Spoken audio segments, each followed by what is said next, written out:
back, horror fans, to Little Paul Horrors. I am Little Paul, and this is my show, Little Paul Horrors. Thank you so much for coming back if you've been here before, and if this is your first time here, welcome. Today, I have a treat for you. I was privileged to have the opportunity to have watched one of the best horror movies I have seen about vampires in the longest time. It is scary, it is gory, it is funny, it has a great story, and that rhymes with gory. It is so well directed, so well acted. The storyline is using the KISS method, keep it simple and straightforward.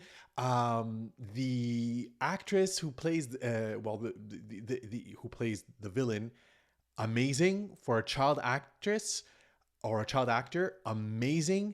This movie is a perfect 10 out of 10. And this movie is called Abigail.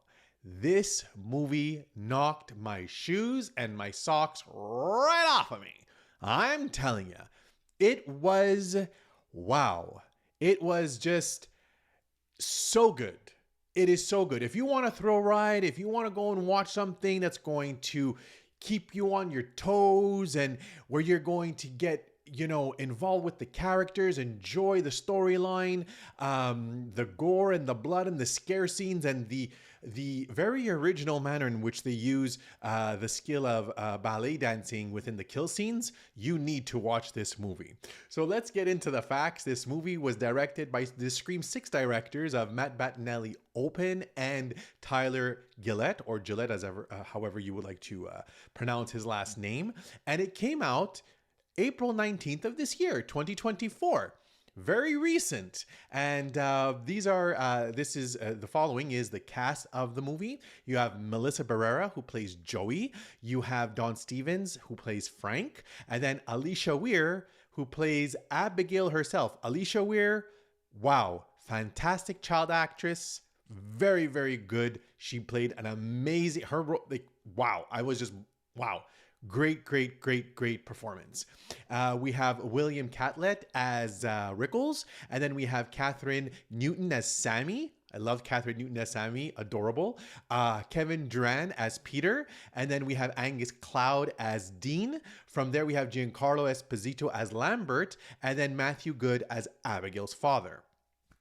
Now, this movie started filming in Ireland, and I do believe in June of 2023, June 30th in 2023. But because of the SAG-AFTRA strike, it took a little bit longer for it to complete filming, and it filmed and it ended. The filming ended in December of 2023.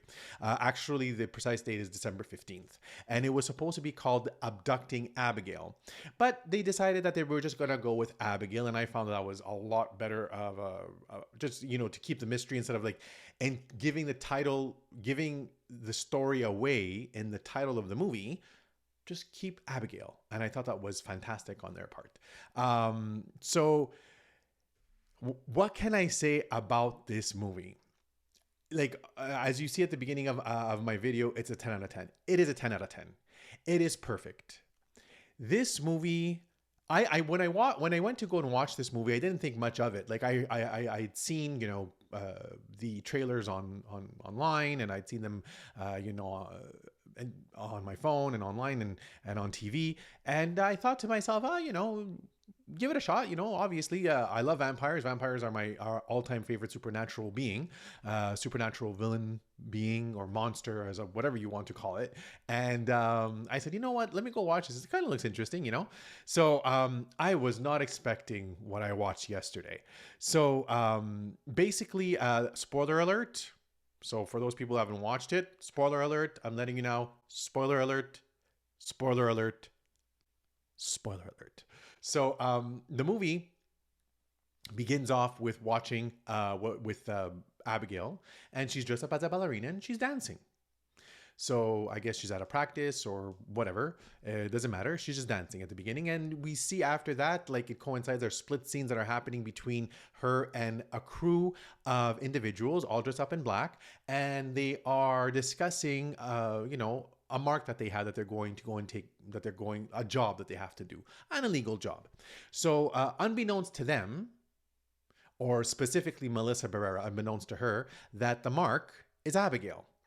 So she has conflicting issues about, kidnapping, and they do it. They drug her, they take her to the spot where they're supposed to keep a ransom because they're going to ask for $50 million from the father. And Giancarlo Esposito, who plays Lambert, is the individual who is a person who concocted this whole kidnapping, and he's the main big boss. The second in command is the Don Stevens, who plays Frank, a real not a nice guy, He's a real I think you see it on the screen right now. He's a real So now the movie it has everything. So basically, the storyline is really, really solid. The acting is great. The cinematography is great. And I love the colors that they use because they really accentuate in this movie on dark tones, dark colors, such as a lot of grays, but there's a lot of shadow in the movie too as well. And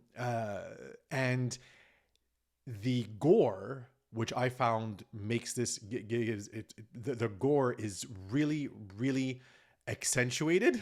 I must say, it's very much in your face, and it's very, very, it's explosive, and it is very, like, with blood and gore, it's really, really red. So they really accentuated on the reds inside this movie as well. The movie, it was very reminiscent to me of Buffy the Vampire Slayer with regards to how the vampires die. The Lost Boys, with how, another sign, exactly, thumbs up, that's what I'm talking about. It has as I was saying, reminiscent of The Lost Boys, where you have the transformation of the vampire, and it has the humor, but it's more direct in your face than it is like with Fright Night. But this one, because Fright Night, the humor is subtle, but this is really in your face, especially with Kevin Durant, who plays Peter. Oh, he made me laugh so hard. He is, you have to watch the movie. He plays kind of, a person who is not very intelligent. Like he's more of the muscles of the group. So on the intelligent aspect, as an intelligent character, you have to watch it. He's a kind of like the comedy relief, but really nails the role down really well. So the movie just has it's a thrill ride. It captures you from the moment you start watching the movie right up until the end. The movie is very linear. It adopts the KISS method, keep it simple and straightforward. We know exactly what they're there for. Then there's other but there are surprises that occur within the storyline and within the movie that are explained within the movie. Melissa Barrera does a great job playing Joey, an individual who obviously does this for a living, does this to get money, which is illegal, but she has conflicting outlooks and viewpoints about kidnapping a child. But this child is not your ordinary child. This child is a vampire.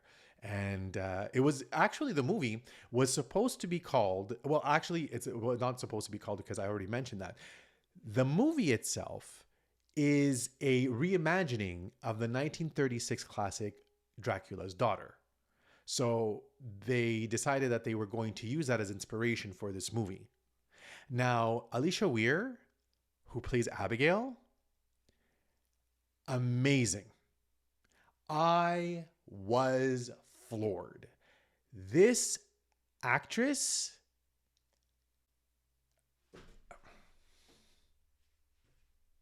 usually I'm not speechless, but I was so impressed by this child actor, and she does a great, like she knocks out, the performance is just great. She knocks out of the park. She plays it this in she first off, she's this innocent scared little girl, then she turns around and tells them, this is, or shows them who she really is and what she's really there for. And then they incorporate they incorporate ballet, so the talent and the physicality of ballet within the murder and the kill scenes. And the murdering of her victims. Wow, it was original. Like everything from pirouettes to plies to balancing on the beams, flipping in the air, doing certain type of gymnastic gymnastic routines. It was so well done.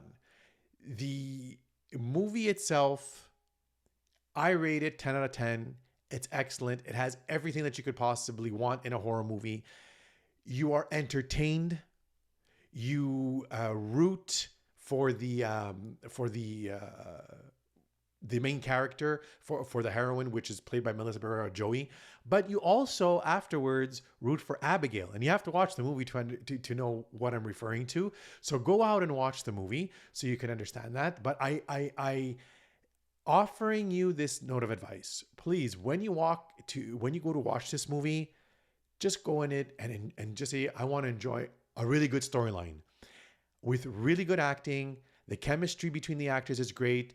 The comedic value and the comedy aspect of the movie is extremely apparent. You can laugh. You will laugh. You will get scared. It is gory and violent with regards to the kill scenes, as I mentioned before. But man, the ending was good. It was very satisfaction. I was very satisfied with the ending, and it wasn't complicated at all. It was just A to Z. Watch the movie, enjoy the movie. Really, it was just choice. Excellent, great, amazing. Please go watch it. You will not be disappointed at all. If you are disappointed, come back to the channel and leave a comment down below and tell me. If you've already watched the movie, leave a comment and tell me if you thought that Abigail was as great as I thought that it was. Because as I mentioned before, it just has everything. Everything. It's just a great movie. Just go watch it, enjoy it, and it's one of the best vampire horror films I have watched in a really, really, really long time. And I'm telling you this, I've watched a lot of horror movies with vampires. And this one, I would say, rates in the top 5 for me. So 10 out of 10. Amazing movie. Go watch it. Please enjoy it. And if you've already watched it, leave a comment down below, like, subscribe, and share the channel. Thank you so very much for visiting. And please, again, watch this movie. You will not be disappointed. It's great. It's fantastic. It's amazing. It's so wow. It's a wow. Go watch it right now. Go, go, go, go, go, go. And enjoy the show.